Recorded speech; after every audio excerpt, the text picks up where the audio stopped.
नमस्कार, स्वागत है आपका इनसाइड स्टोरी में और मैं हूं आपके साथ मुस्कान शास्त्री। वक्फ संशोधन बिल 2025 आज सुप्रीम कोर्ट ने इसको लेकर फैसला सुना दिया है और इस फैसले को ऐतिहासिक बताया जा रहा है। इस फैसले का मुसलमानों ने खुलकर स्वागत किया है। बड़ी ही खुशी देखी जा रही है उन सब में और कहा जा रहा है कि सरकार को एक बड़ा झटका मिला है।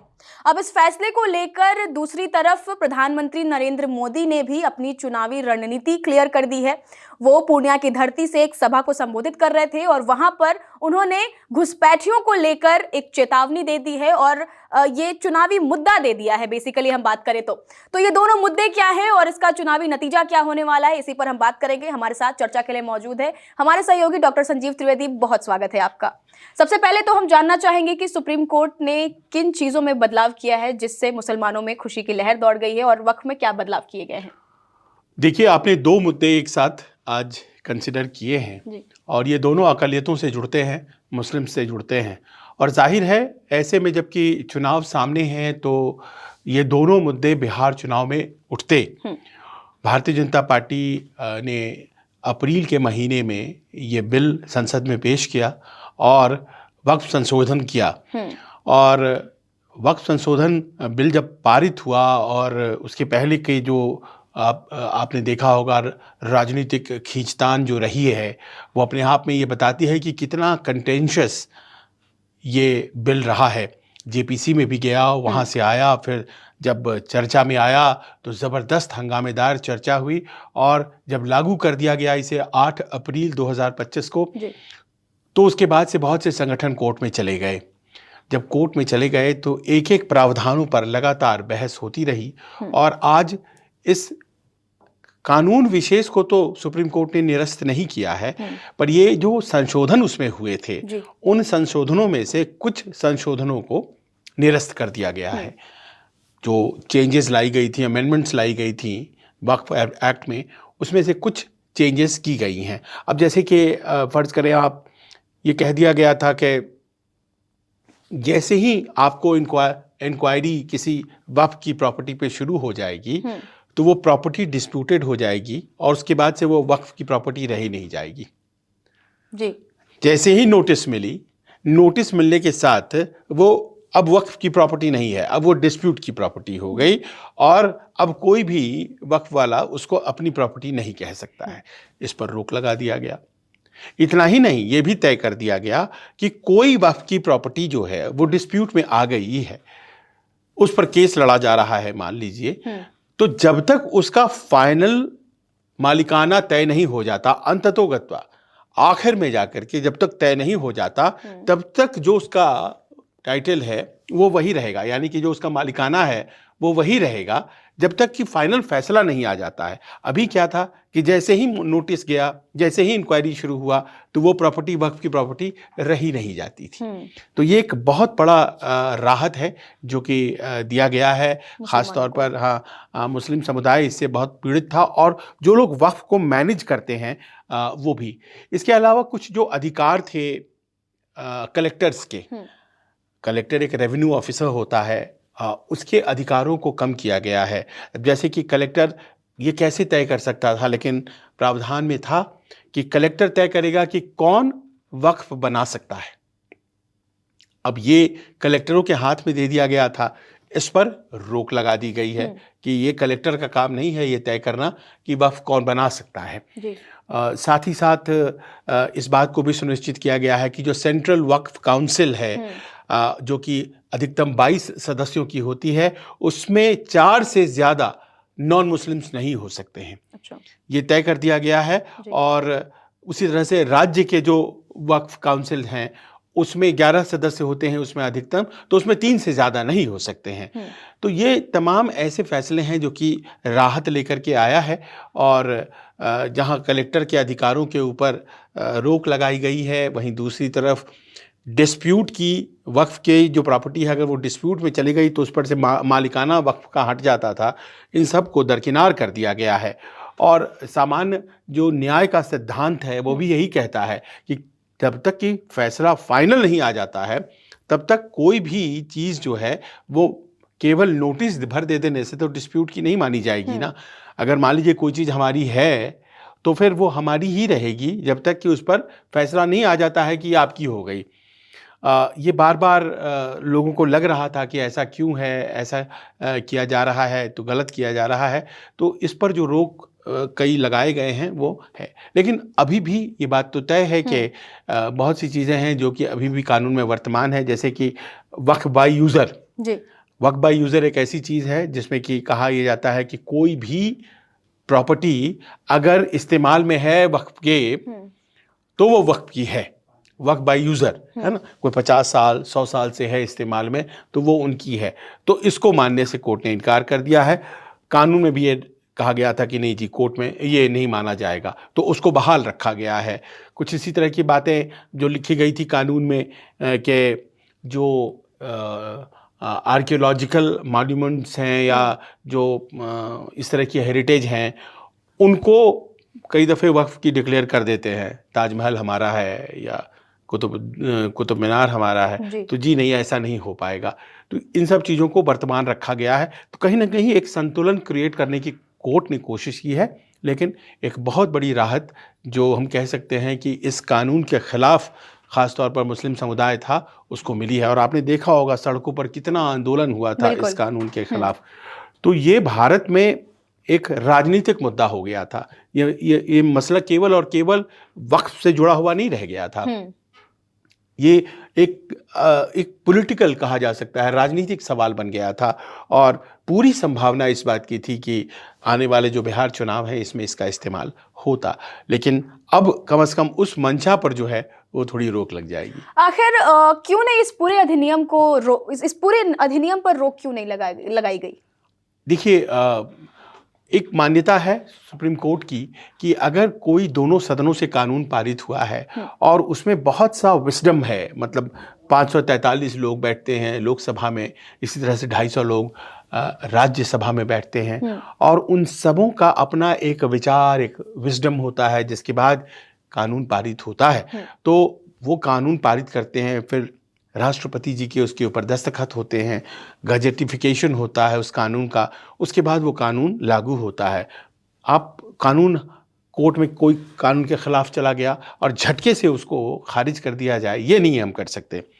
उस कानून में जो कमियां हैं और जो ऐसी चीज़ें हैं जो कि कानून संगत नहीं है, जो तर्क संगत नहीं है, जो संविधान संगत नहीं है, उन चीज़ों को हटाता है। तो कानून के खिलाफ अमूमन सुप्रीम कोर्ट नहीं जाता है। किसी ने कानून बनाया, जब तक कि एकदम एक्सट्रीम सर्कमस्टांस ना हो कि संविधान के पूरी तरह से खिलाफ है कानून, तभी वो उस कानून को खारिज करते हैं। वरना वो देखते हैं कि कानून क्या लाए हो, इसमें कौन कौन सी गड़बड़ियां हैं, उन गड़बड़ियों को हटा देते हैं, कानून रहने देते हैं। तो कुछ इसी तरह की प्रक्रिया। और देखिए, ये तो अभी अंतरिम आदेश है, अभी तो फाइनल आदेश आने में समय लगेगा।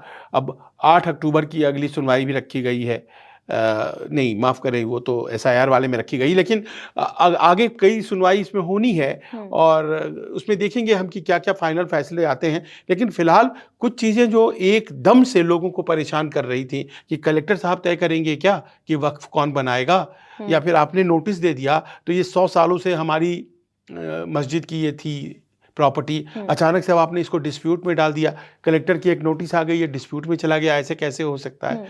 तो ये सब जो दिक्कतें थी इनको, या फिर हमारा वक्फ काउंसिल है और इसमें नॉन मुस्लिम्स जो है आपने इतने डाल दिए हैं, उस पर एक लिमिट लगा दी, तो ये सब चीज़ें जो हैं वो मुस्लिम्स को बहुत राहत देंगी।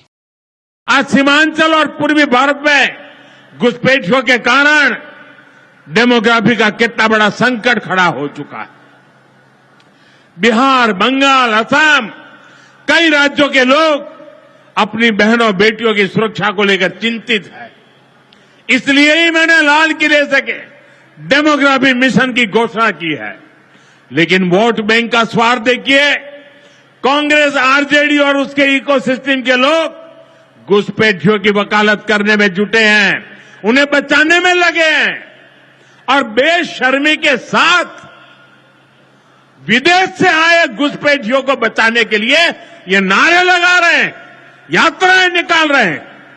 ये लोग बिहार और देश के संसाधन और सुरक्षा दोनों को दांव पर लगाना चाहते हैं। लेकिन आज पूर्णिया की इस धरती से मैं इन लोगों को एक बात अच्छी तरह समझाना चाहता हूं। ये आरजेडी कांग्रेस वालों की जमात, जरा कान खोल के मेरे बात सुन लो। जो भी घुसपैठियां हैं उसे बाहर जाना ही होगा। क्या पूर्णिया से घुसपैठियों को बाहर निकालने की चुनौती चुनावी ध्रुवीकरण की रणनीति है? देखिए, अब इस मुद्दे से उस मुद्दे की तरफ अगर हम जाएं तो बीच में एक धागा जुड़ती है, और वो ये है कि मुस्लिम्स की रहनुमा पार्टियां और मुस्लिम्स के रहनुमा पार्टियों के खिलाफ जो खड़ी हैं पार्टियां, बिहार में हमेशा चुनाव की यही दिशा होती है। कुछ पार्टियां ऐसी होती हैं जो मुसलमान समुदाय की रहनुमा होती हैं और उसमें सबसे ज़्यादा नंबर आगे आरजेडी का आता है। उसके साथ होते हैं कांग्रेस वाले, और उसके साथ तमाम वो दल जो कि महागठबंधन का हिस्सा हैं। वामपंथ हो गया, वो हमेशा से मुकेश सहनी रहते हैं या जाते हैं, पर ये 3-4 दल जो हैं वो रहते हैं, अमूमन ऐसा होता है। और वहीं दूसरी तरफ भारतीय जनता पार्टी है जो कि प्रखर हिंदुत्व का नारा तो वहाँ नहीं लगाती है, क्योंकि बिहार में उस तरह का मिजाज नहीं है जो कि उत्तर प्रदेश में या दूसरी जगहों पर देखा जाता है। लेकिन वो ये ज़रूर है कि कुछ ऐसे मुद्दे उठाती है जो कि कहीं ना कहीं ध्रुवीकरण कराते हैं। जैसे आपने कहा घुसपैठ का सवाल, प्रधानमंत्री आप कल्पना कीजिए किस जगह पे खड़े थे। वो खड़े थे पूर्णिया में, और पूर्णिया हो, अररिया हो, किशनगंज हो, कटिहार हो, ये सारे इलाके जो हैं, ये सब के सब जो इलाके हैं ये मुस्लिम बहुल इलाके हैं।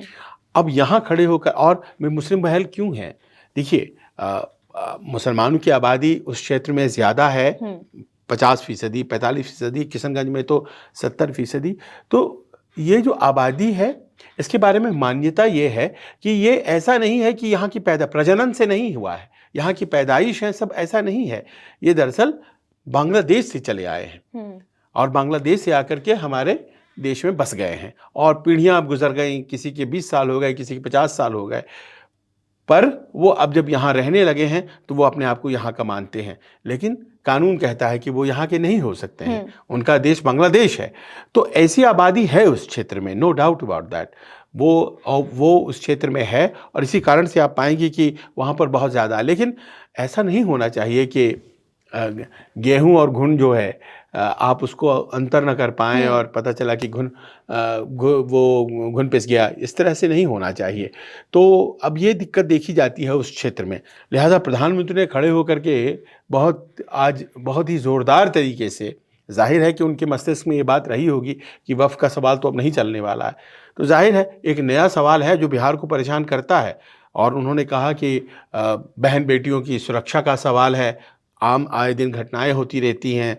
उसके अलावा उन्होंने हमारी नौकरियां नहीं ले सकता है कोई बाहर का आकर के, ये तमाम ऐसे मसले हैं उन्होंने वहाँ पूर्णिया में उठाए। और जाहिर है कि ये अपने आप में एक मुद्दा बनेगा, खासतौर पर उस इलाके में जहाँ वो भाषण दे रहे थे, सीमांचल का इलाका, वहाँ द इश्यू होगा वो, क्योंकि ऐसे इश्यूज ही तय करते हैं दरअसल वहां पर चुनावी गणित जो होता है। तो क्या ये वोट बैंक अट्रैक्ट करने की भी कोशिश थी? बीजेपी की बयानबाजी जो है, ये जो बयान दिया है पीएम मोदी ने, इससे वोट बैंक अट्रैक्ट करने की भी कोशिश है या कोई रणनीति है? देखिए, पूर्व के अगर हम प्रकरणों पर जाएं और पाते हैं कि इतिहास साक्षी है कि इस तरह के बयान देने से भारतीय जनता पार्टी को फायदा हुआ है। भारतीय जनता पार्टी को खासतौर पर जब भी ध्रुवीकरण की स्थिति आई है तो उनके वोट परसेंटेज बढ़े हैं। और अमूमन बिहार में जातीयता बहुत ज़्यादा चलती है, और ख़ास तौर पर बिहार में जो पिछड़ा तबका है वो आरजेडी के साथ है, अभी तक यही माना जाता था। और जातियों की पार्टियां बन गई हैं, जैसे वीआईपी तो वो फिशरमैन की पार्टी वो कहलाती है, और कहलाती है कि तमाम वो लोग वोट देते हैं मुकेश सहनी के कहने पर। तो ये जो पिछड़ा वर्ग है, मंडल कमीशन के आने के बाद से ये वर्ग जो है वो अब ख़ास तौर पर आरजेडी या उस कुनबे का हिस्सा है। लेकिन अगर आप इसको धार्मिक रंग दे देते हैं तो फिर वो जातीयता की जो दीवारें होती हैं वो टूट जाती हैं, और वो टूट करके वो वोट बैंक हिंदुआइज्ड हो जाता है, और फिर वो मुसलमान और हिंदू के सवाल पर वोट करता है। और ऐसे में जाहिर है कि ये फ़ायदा जो है भारतीय जनता पार्टी को होता है, क्योंकि उसका अपना एक हिंदू नेशनलिस्ट अंदाज है जो पूरे देश में प्रखर हिंदुत्व के नारे को लेकर के वो चलने वाले लोग हैं। और जहां वो सबका साथ सबका विकास की बात भी करते हैं, वहीं उनके कई नेता हैं जो इस तरह, जैसे गिरिराज सिंह ही हैं बिहार में, जिस तरह से वो अंदाज में बातें करते हैं।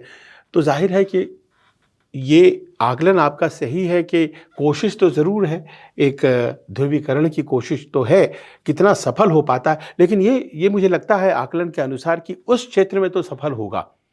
बाकी के क्षेत्रों में, बिहार में 4 ज़िले तो है नहीं, 38 ज़िले हैं, तो 4 ज़िलों में ये शायद सफल हो कुछ हद तक। बाकी के ज़िलों में ध्रुवीकरण की राजनीति उतनी नहीं चल पाती है, और भारतीय जनता पार्टी बहुत ज़्यादा कोशिश कर रही है अपनी पैठ बनाने की उन इलाकों में। उन इलाकों में उसके एमपी नहीं जीतते हैं ज़्यादा, विधायक नहीं जीतते हैं ज़्यादा, पॉपुलेशन बहुत ज़्यादा है मुस्लिम्स की जो कि एंटी बीजेपी वोट करते हैं। तो इस कारण से उसे इस तरह के बयान देने पड़ते हैं या अपने शीर्षस्थ नेतृत्व को ले जाना पड़ता है ताकि वोट मिले। पर सीमांचल का जो इलाका है वो कांग्रेस और आरजेडी का गढ़ माना जाता है, उनकी पकड़ काफी मजबूत मानी जाती है उस जगहों पर। और अब प्रधानमंत्री मोदी का जो ये बयान है, क्या इससे उन दोनों को उनके क्षेत्रों में अब दिक्कत आने वाली है? आरजेडी और कांग्रेस को की तकलीफें बढ़ जाएंगी, या वोटर्स में कुछ ना कुछ फ्लक्चुएशंस आ सकते हैं? देखिए मुस्कान, अगर आप उस क्षेत्र का जो समीकरण है उस पर ध्यान दें तो आप पाएंगे कि इस तरह के बयानों से कुछ तो प्रभाव पड़ेगा, लेकिन बहुत बड़ा गुणात्मक अंतर आ जाएगा ऐसा नहीं है। आरजेडी के वोट बैंक, आरजेडी महागठबंधन का वोट बैंक जो है वो बड़ा ही डिफाइंड है, वो तय है। भारतीय जनता पार्टी का वोट बैंक भी तय है। और फैसले की अगर हम बात करें तो अलग फैसले कैसे आ सकते हैं? देखिए, अलग फैसले आएंगे अगर किसी के वोट बैंक में सेंध लग जाए। So the other day we were talking about Owaisi. अब मान लीजिए कि सीमांचल की आप बात कर रही हैं, उस क्षेत्र में आरजेडी कांग्रेस का जो अपना एक वोट बैंक है, उस वोट बैंक में सेंध लग गया और कुछ ओवैसी साहब ने ले लिया, कुछ प्रशांत किशोर ने ले लिया वोट। तो फिर जाहिर है कि वो वोट जो है अगर डिवाइड होता है तो फिर उसमें भारतीय जनता पार्टी को, क्योंकि भारतीय जनता पार्टी के वोट बैंक को डिवाइड करने वाला अभी कोई पॉलिटिकल एंटिटी बिहार में है नहीं। जन स्वराज सामने है, उसके बारे में लोग नहीं मानते हैं कि वो अभी तक साबित कर पाया है कि वो किसका वोट लेगा। लेकिन मैं ये इसलिए कह रहा हूं कि वो आरजेडी या महागठबंधन का वोट लेगा क्योंकि उन्होंने ऐलान किया है कि वो 40 मुस्लिम कैंडिडेट उतारेंगे। तो जाहिर है कि वो 40 मुस्लिम कैंडिडेट में से एक बड़ा अधिकांश वर्ग जो होगा वो तो सीमांचल में ही उतारेंगे। तो अगर वो सीमांचल में मुस्लिम कैंडिडेट देंगे, अगर वो ऐसे भी मुस्लिम कैंडिडेट देंगे और आरजेडी वाले कांग्रेस गठबंधन में भी मुस्लिम कैंडिडेट देंगे, तो जाहिर है मुस्लिम वोट्स बटेंगे। ऐसा होता आया है और उसमें भारतीय जनता पार्टी को लाभ होता है। तो ये एक कल्पना है। तो इसीलिए वोट बैंक तो तय हैं, वोट बैंक तय हैं, सेंध कहाँ कहाँ लग रहा है। अगर मान लीजिए कि आखिर दिन तक ये हो जाता है कि AIMIM और कांग्रेस आरजेडी गठबंधन के बीच कुछ टैसिट अंडरस्टैंडिंग हो जाती है, बहुत ज़्यादा लोग चाहते हैं कि ऐसा हो जाए। तो अगर ऐसा हो कुछ जाता है, फ़र्ज़ करें आप, मैं वैसे ही एक हाइपोथेटिकल सिचुएशन की बात कर रहा हूँ, तो फिर कंसोलिडेट हो जाएगा वोट वहाँ पे।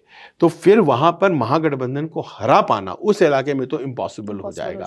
बीजेपी के लिए ये संभव नहीं। लेकिन अगर बट जाता है वोट बैंक, तब तो फिर किशनगंज जैसे जगह में शहनवाज हुसैन जीत गए थे जहां 70% आबादी है और लोग कहते हैं कि उन्हें मुस्लिम्स का वोट नहीं मिला था। हाँ, 30-35% जो भी उस वक्त वोट बैंक हिंदुओं का था, वो एक मुश्त उनको एक ही कैंडिडेट को मिला था। तो आप सोचिए कि एक बहुत मजबूत, लेकिन उसके बियॉन्ड उनको नहीं मिला था वोट। लेकिन सामने में 3-4 कैंडिडेट खड़े हो गए थे मुस्लिम्स, तो जाहिर है कि उनको 35% उनका सब पे भारी पड़ गया। तो इस तरह से बंटवारे की स्थिति में होता है। अब ये पक्ष जो है, बाकी मुद्दे उस इलाके में तो गौण हो जाएंगे।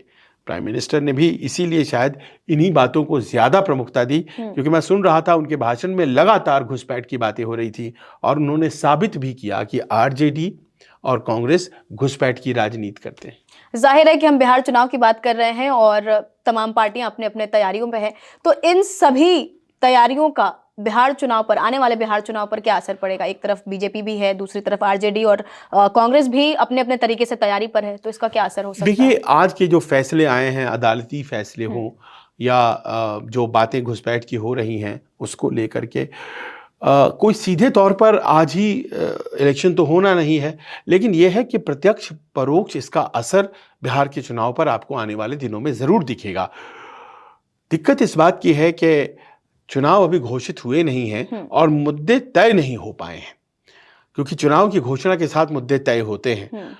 ऐसा लगता है कि ये मुद्दा घुसपैठ का इस बार भारतीय जनता पार्टी अपने तमाम भाषणों में उठाएगी, क्योंकि मैं इस बात को नोटिस कर रहा था मुस्कान कि प्रधानमंत्री जब असम में थे तो वहां भी उन्होंने ये बात कही, घुसपैठ का सवाल। और जैसा कि हम लोग बात कर रहे थे, असम, बंगाल और बिहार का सीमांचल, ये 3 इलाके हैं जिसमें घुसपैठ का रिकॉर्ड है। और ये कहा जाता है कि बांग्लादेश से इन्फ्लक्स हुआ है। और आबादी का संतुलन तो आपको याद होगा, 15 अगस्त को इस बार भाषण देते वक्त उन्होंने एक कमीशन बनाने की घोषणा की थी जो डेमोग्राफी को चेक करेगा। डेमोग्राफी का मतलब ये कि इस क्षेत्र में जो आबादी धर्म के अनुसार थी पहले और अभी कितनी है। अगर मान लीजिए कि पहले आबादी हिंदुओं की 80% थी तो अभी घट के कितनी हो गई है, और पहले मुस्लिम की आबादी इतनी थी तो अभी बढ़ के कितनी हो गई है, उसको चेक करते हैं। और फिर चेक करते हैं कि सब यहाँ की पैदाइश है क्या। और अगर मान लीजिए कि गुणात्मक तेजी से ग्रोथ होता है तो वो साबित कर देता है कि ये जो है माइग्रेशन से हो रहा है, प्रजनन से नहीं हो रहा है, माइग्रेशन से हो रहा है। क्योंकि प्रजनन का जो रेट होता है वो इतनी तेजी से इतना ज़्यादा परसेंटेज नहीं बढ़ा सकता है, given the nature of it. तो वो जाहिर है कि वो माइग्रेशन हो रहा है। तो माइग्रेशन अगर हो रहा है तो हमें रोकना पड़ेगा। और ये इसमें बहुत गलत नहीं है, ये चुनावी मुद्दा हो नहीं हो, ये कोई दूसरा देश हमारे देश में आकर के अपनी जिम्मेदारियां जो है ऑफलोड करता चले तो ये तो उचित नहीं है, ये तो गलत बात है। क्योंकि संसाधन आखिर सीमित हैं और हम सबको उन्हीं संसाधनों का लाभ होना है। तो ऐसा नहीं है कि हमारे देश के हिंदू और मुस्लिम के पास एक्स्ट्रा संसाधन है कि हमने उनको दूसरों को दे देना है। तो ये मुद्दा है और ये ज़रूरत भी है। अब ज़रूरत को मुद्दा में बना लिया जाता है और उसके बाद राजनीति की जाती है। पर उस क्षेत्र में ये मुद्दा बहुत कामयाब है। भारतीय जनता पार्टी को लगता है कि तरीका ये है, और बाकी जगहों पर शायद उतना नहीं है। बाकी जगहों पर वक्फ का सवाल होता बिहार के दूसरे इलाकों में, लेकिन वो वक्फ का सवाल जो है वो थोड़ा ठंडा पड़ गया। बहुत बहुत धन्यवाद तमाम जानकारी के लिए। तो एक तरफ सुप्रीम कोर्ट में कुछ प्रावधानों पर रोक लगा दी, जिसके बाद मुसलमानों में काफी खुशी की लहर देखी जा रही है और उन लोगों ने इस फैसले का खुलकर स्वागत भी किया है। दूसरी तरफ प्रधानमंत्री नरेंद्र मोदी भी चुनावी दौरा कर रहे हैं और पूर्णिया की धरती से जो उन्होंने संबोधन किया, जिस तरीके से घुसपैठियों को चेतावनी दे रहे हैं, तो ऐसा लग रहा है, ऐसा अनुमान किया जा रहा है कि कहीं ना कहीं चुनावी मुद्दा यही होने वाला है। फिलहाल अभी तक चुनाव घोषित नहीं हुए हैं, लेकिन घोषणा होने के बाद भी इन मुद्दों का चुनाव पर क्या असर पड़ता है वो तो आने वाला वक्त ही बताएगा। फिलहाल इनसाइड स्टोरी में इतना ही। धन्यवाद। नमस्कार, मैं हूं मानक गुप्ता। अगर आपको हमारा ये वीडियो पसंद आया हो तो इसे लाइक और शेयर जरूर करें, और हां, हमें सब्सक्राइब और फॉलो करना ना भूलें ताकि आप देश और दुनिया की कोई खबर मिस ना करें। तो जुड़े रहिए हमारे साथ और देखते रहिए न्यूज़ 24।